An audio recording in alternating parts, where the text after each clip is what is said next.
Hello everyone in YouTube land, we have Loverson back here as always.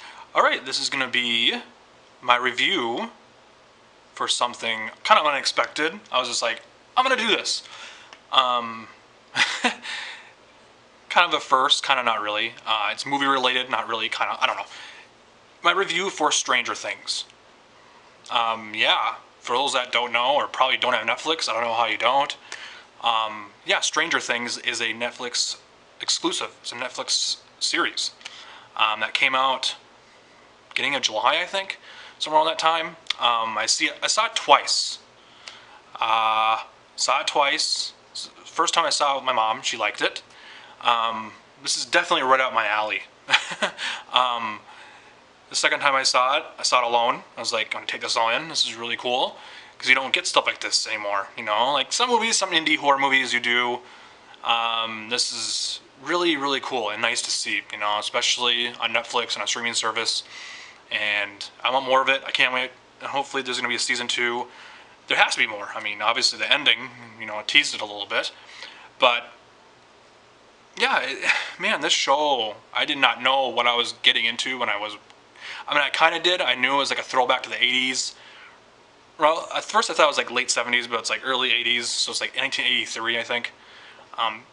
Definitely inspired by, obviously, Steven Spielberg, John Carpenter, very much John Carpenter with the shots, just the way it's shot, and the music, very, very John Carpenter-ish. I mean, that's pretty obvious there if you're a huge John Carpenter fan. Obviously, Halloween, The Thing, Christine, Escape from New York, all that stuff. I mean, it's just very screaming John Carpenter. But like I said, Steven Spielberg, obviously, with the kids and the whole family stuff, and like, it's very, how do you say it?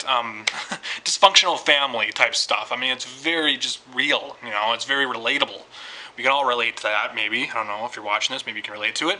But, yeah, it's just really old school stuff, you know. I mean, the beginning, the music, it almost looks like you're watching like an old VHS, you know. It's just, obviously we got some of that stuff with other movies like House of the Devil and, you know, movies that are supposed to look like a movie that from the, you know, that time period, late 70s, early 80s, around that time. Just has that magic. It just has that charm, you know, that you don't get with a lot of movies. You know, and this movie wasn't just trying to be something. You know, it was its own. It's its own thing. It really is its own universe. You know, own characters. You know, it really has. It's trying to be something different, but at the same time, it's old and new. You know. But mainly it's old. But yeah, it's just, and the new is definitely great. I've never seen anything like this. I mean, I almost can compare it to Lost in a way, where it's just like it's so grounded in reality, but it also has the science fiction stuff in it. I don't want to spoil it though if you haven't seen it because it's only been out for a couple weeks now, almost a month, but. Yeah, go check it out. It's like 8 episodes. It's just really fucking good. Winona Ryder's in it. A lot of new kids. That girl that played the girl that's like the girl with the psychic powers. I saw it twice. I don't even remember her name. Elle? Is it Elle? God, I forgot. It's just really fucking awesome. It deals with a lot of like, you know, like a lot of relatable things, but just this crazy story, you know. I know I'm kind of being kind of vague about it and not explaining anything, but I'm sure you've already seen it if you have Netflix. Go check it out if you love John Carpenter and 80s stuff and science fiction, and it's nothing to do with like nothing to do with really like your typical slasher stuff. It's not like that. It's definitely a horror movie, but it's also family friendly. I guess kids can watch it, you know. And has that, you know, charm to it. Kind of like E.T., I guess, you know, Close Encounters of the Third Kind, you know, stuff like that. But, yeah, it deals, I have it on my head. I know exactly what I want to say, but I don't want to fucking spoil it, you know.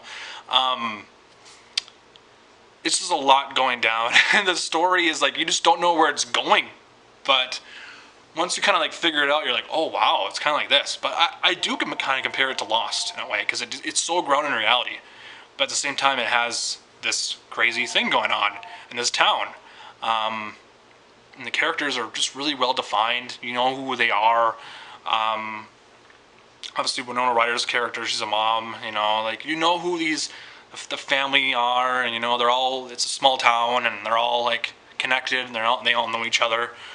kind of like, you know, Jaws and E.T., like a Steven Spielberg thing, you know. It's just so really, it's just so cool, you know. And if you don't have Netflix and you haven't seen it yet, you gotta see it if you're a fan of John Carpenter and Stephen King too. Obviously, a lot of people reference Stephen King in their reviews, and yeah, it definitely is. It's very Stephen King.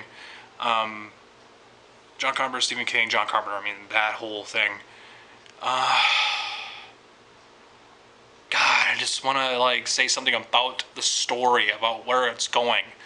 You know, this kid, he goes missing, and they have to try to find him. I mean, you've seen stuff like that in other horror movies and other crime and thriller movies, but this kid goes missing, and this girl appears, and you just don't know where it's going. You're just like, where's this going? Oh man. But yeah, you gotta check it out. That's where the first episode starts.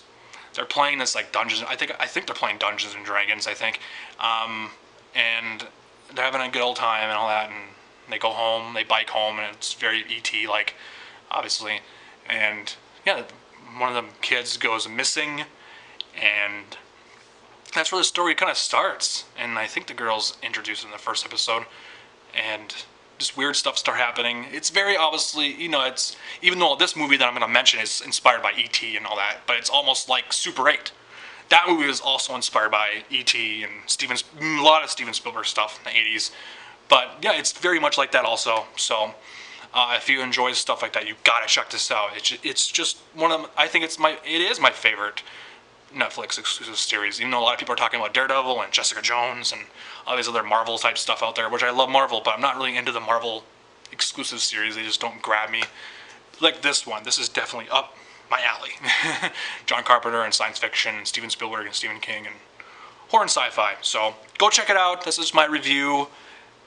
I didn't want to spoil it, but it's just my thoughts on how I feel about it. Just really cool. I just don't want to spoil it. You know, if I say one thing, you're like, oh, that's where it's going. Okay, I guess I don't need to watch it. But yeah, take it easy. Peace out. Comment down below if you have seen Stranger Things. Tell me what you think about it. If you haven't, go check it out. So peace out. More random videos coming soon. Later. Bye.